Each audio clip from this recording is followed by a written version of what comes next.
The award that I will be presenting today is the Lifetime Achievement Award for contributions to the environment, energy, law, and policy in the United States. The award recognizes and celebrates the accomplishments of major practitioners in the field who have demonstrated a lifetime of achievement or leadership in developing environmental, energy, or resources law and policy in the United States. It is my great pleasure to announce that the 2025 Lifetime Achievement Award will be presented today to two distinguished individuals, Mary Nichols and Professor Richard Lazarus. Both of these individuals are here today and will be giving additional remarks after I speak. This is especially a great honor for me, as I recall being a young lawyer and being told about Mary Nichols and Richard Lazarus by David Sive, a founding partner of my law firm and someone who is often credited with being the quote-unquote grandfather of environmental law. I recall him speaking ever so highly of both of our award recipients. So the first Lifetime Achievement Award recipient is Mary Nichols. Mary has been a leader whose impact on environmental law, air quality, policy, and public service has shaped not only the legal landscape, but the environment experienced by millions of people. Mary Nichols received her bachelor's degree from Cornell and her JD from Yale Law School.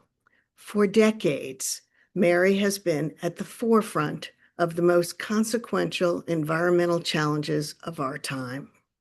After a brief time in private practice, Mary was appointed to the California Air Resources Board by then-Governor Jerry Brown in 1975 and was made its chief 4 years later. She held the post between 1979 and 1983. After her first stint at the California Air Resources Board, she moved back to private practice. Then in 1989, she founded the Los Angeles office of the Natural Resources Defense Council as a senior attorney. During the Clinton administration, she worked at the United States Environmental Protection Agency as the Assistant Administrator of Air and Radiation. While at the EPA, she ran a cap-and-trade program to reduce emissions of sulfur dioxide and acid rain. From 1999 to 2003, she served as the secretary of the California Natural Resources Agency in the cabinet of then-Governor Gray Davis. She then returned to the California Air Resources Board from 2007 until 2020. Mary has also served on the faculty of the UCLA School of Law and the Institute of the Environment and Sustainability at UCLA. I hope I got all that right. Some careers leave a mark. Mary's has left a legacy. As a longtime chair of the California Air Resources Board, she guided one of the most ambitious and innovative clean air programs in the world. The California Air Resources Board's new Southern California campus was even named after Mary. Due to her efforts to combat global warming, she was dubbed by Dan Rather as the Queen of Green and described as the most influential environmental regulator in history.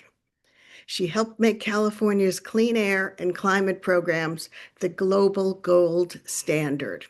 Whether it was reducing smog that once choked Los Angeles, advancing pioneering vehicle emissions rules, or architecting the country's first economy-wide cap-and-trade program, Mary has consistently proved that environmental protection and economic prosperity are not competing values, and they're mutually reinforcing goals. Her leadership extended far beyond California. Mary became a national and international force, showing what it means for government to lead with integrity, to negotiate across differences, and to hold firm when public health and the climate are on the line. She has mentored generations of lawyers, policymakers, advocates, and public servants.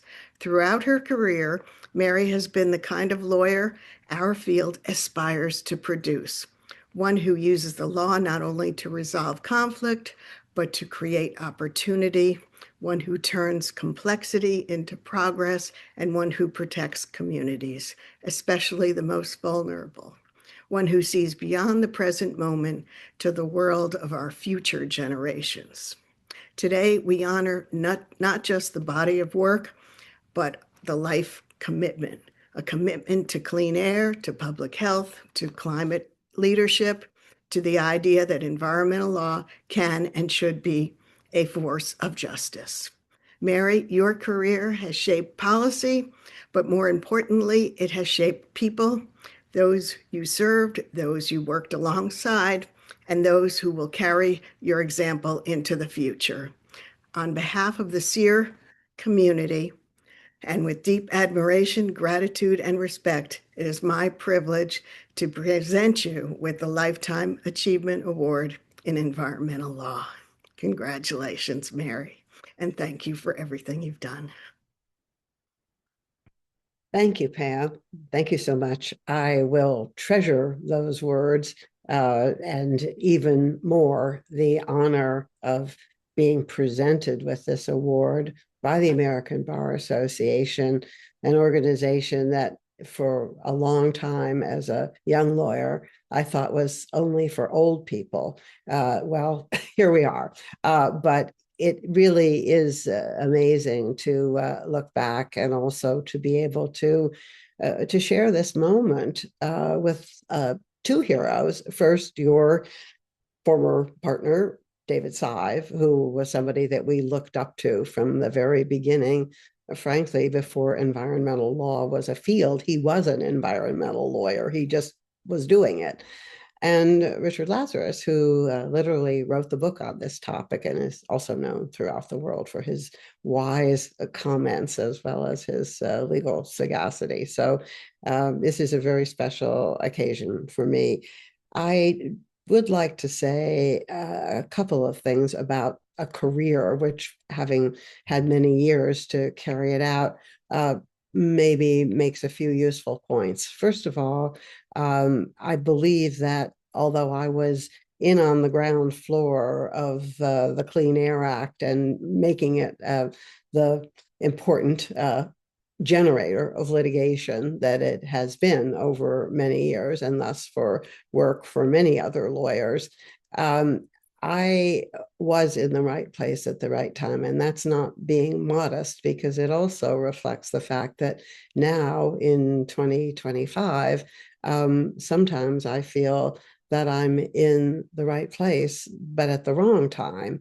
We are in a period where the very foundations, not just of environmental law, but of law, period, are being challenged everywhere.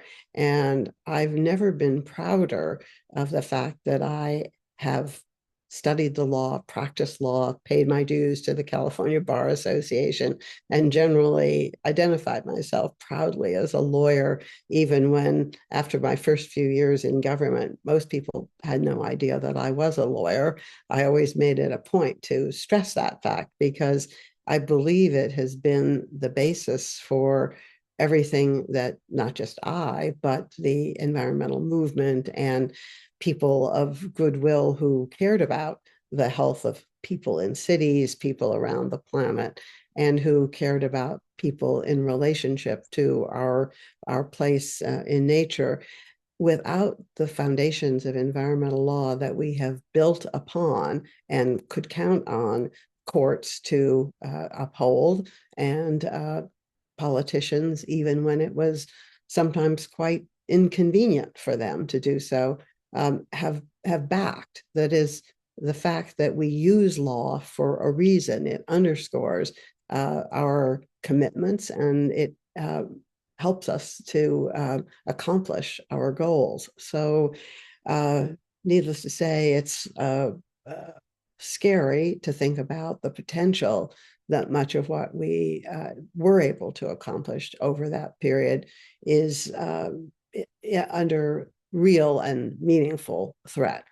I comfort myself with the fact that while we are experiencing hurricanes in Washington, D.C., around the world, people, both in the developed and the developing world, are working and creating new statutes, new ideas, new principles that can be put to work to save our planet, save our civilization and its place on the planet. And that there are young people coming along, some of whom are students of mine, many of whom have been students of Richard Lazarus, who are going to carry this work forward. And I believe that they will succeed. So once again, I just want to say thank you for this. I will treasure it.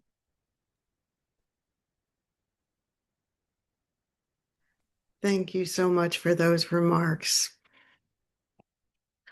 I now have the great pleasure and frankly, the great challenge of honoring our second recipient of the ABA Lifetime Achievement Award, Professor Richard Lazarus.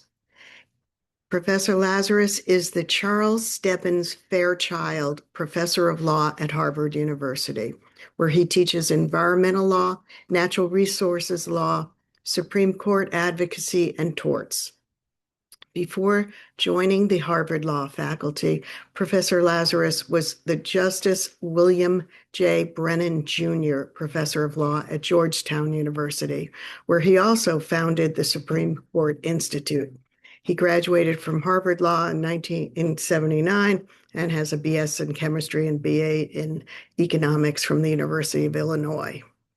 If you've spent any time in environmental law, you've either learned from Richard Lazarus directly, or you've learned from someone who learned from Richard Lazarus.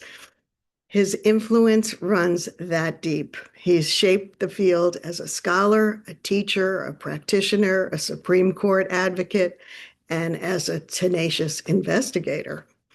Richard is the author of over 70 commentary articles on environmental and natural resources law, and he's published 3 books: The Making of Environmental Law, The Rule of 5, Making Climate History at the Supreme Court, and the third is the Environmental Law Stories book, which he co-edited with Oliver Hauck.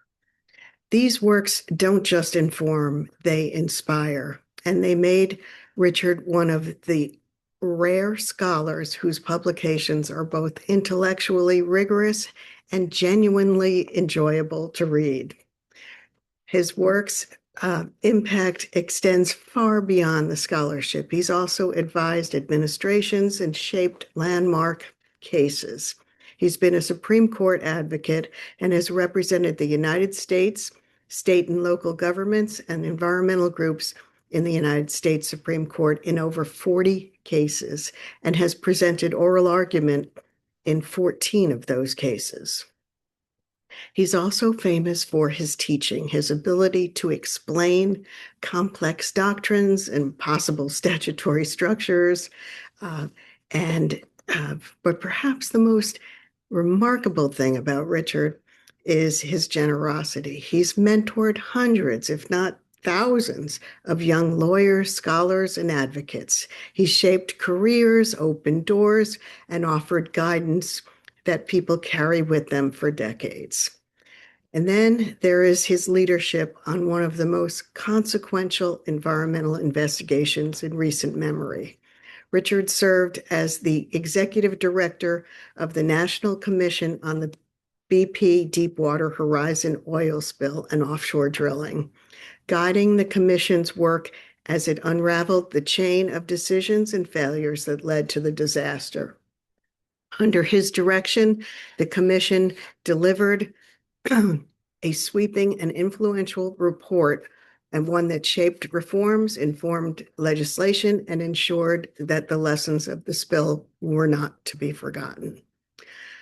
Richard, your scholarship has deepened the field, your advocacy has strengthened it, and your leadership, especially in moments of crisis, has guided it.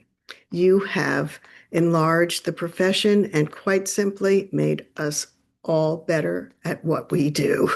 Thank you for dedicating your life to the law that protects our world and for making the rest of us a little smarter along the way. It is my honor to present you with the Lifetime Achievement Award in Environmental Law. Congratulations, Thank, Richard.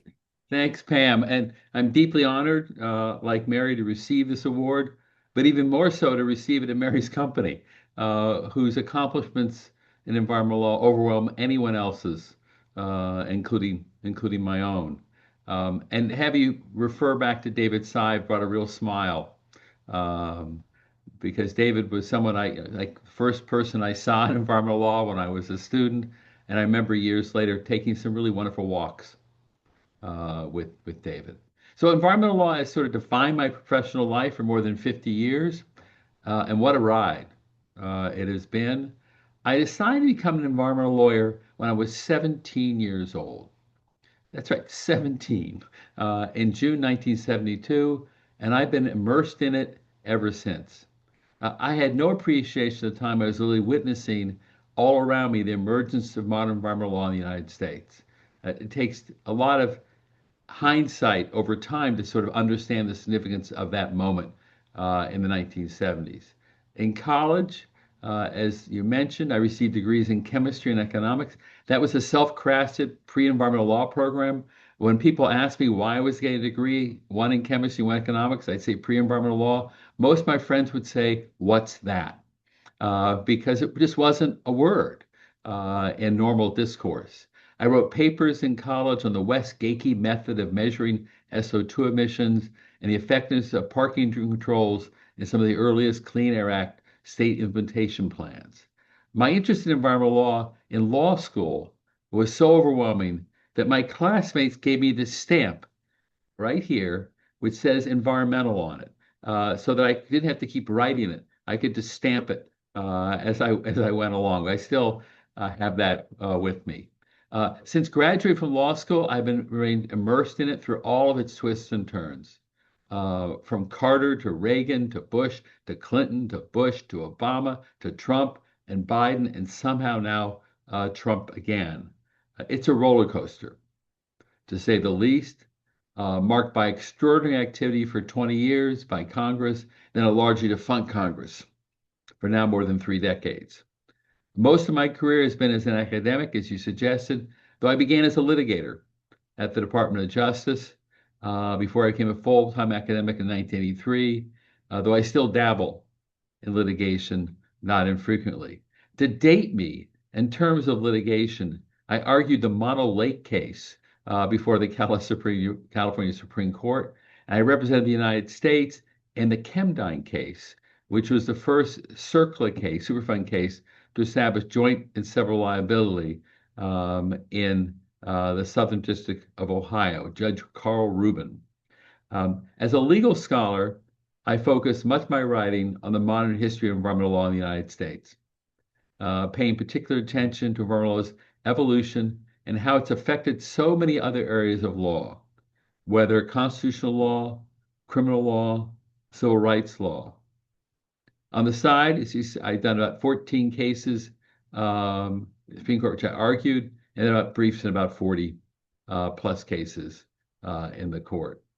Now, throughout all these decades, I have had the opportunity to have the fabulous company of so many wonderful environmental lawyers who've been with me for this, 40-year ride. Department of Justice, Environment Division. My brother just retired from there after 40 years at the Department of Justice Environment Division, EPA, at Interior, in the state AG's offices, in environmental non-government organizations, and some absolutely, truly excellent lawyers in the private sector as well. I've learned so much from them, and much of my scholarship is actually inspired by my conversations with others. Without those conversations, I wouldn't have the insights that I sometimes try to have. Today, environmental law, and Mary alluded to this, is clearly under unprecedented siege. Nothing I've ever seen before. And it's been a whiplash, 40 plus years, but nothing like what is happening right now. A president of the United States hell bent on sort of not just changing current policies while he's president, but trying to make those current changes devastating enough they have effectiveness long after he's president. We have a dormant Congress failing to step up to responsibilities, and we have a skeptical Supreme Court, which is rolling back a lot of the statutes. Much of what I have worked for and cared about, much of what Mary has worked for, she said, and cared about, is under attack. People often ask me, where do I get hope? Because I do remain hopeful. And I so love Mary's answer because mine is exactly the same. Here's where it's in my students. My students, I go into that class, and those students are like 25 years old. They're not depressed. They're not discouraged. They're worried, but they have a 50-year professional time horizon. And they look at the world and they think these people who are currently in power, they're not going to be long there. They're going to be gone soon, and we're going to be there. And they understand their job is to pick themselves up if they feel like they've been thrown down by current events, pick themselves up. If they want to be an environmental lawyer, well, guess what? This is the time to be an environmental lawyer. This is the time where they're needed more than ever. The problems of climate change, of toxic pollution, of non-point sources, you name it, they're not going away. They can pretend they don't exist, but they're not going away. And the business community we resurrected, they know that. The insurance companies know that. The banks know that. These are real risks and real issues. And the students of today, they're going to pick up the pieces and they're going to make this a much better world. And they're going to put everything back together again. I believe it very strongly. I'm very sorry to be witnessing again this time in environmental law, what's happening, but I'm very hopeful that with the great skill of environmental lawyers, including many in the ABA, this will be history in the not too distant future. Thanks very much.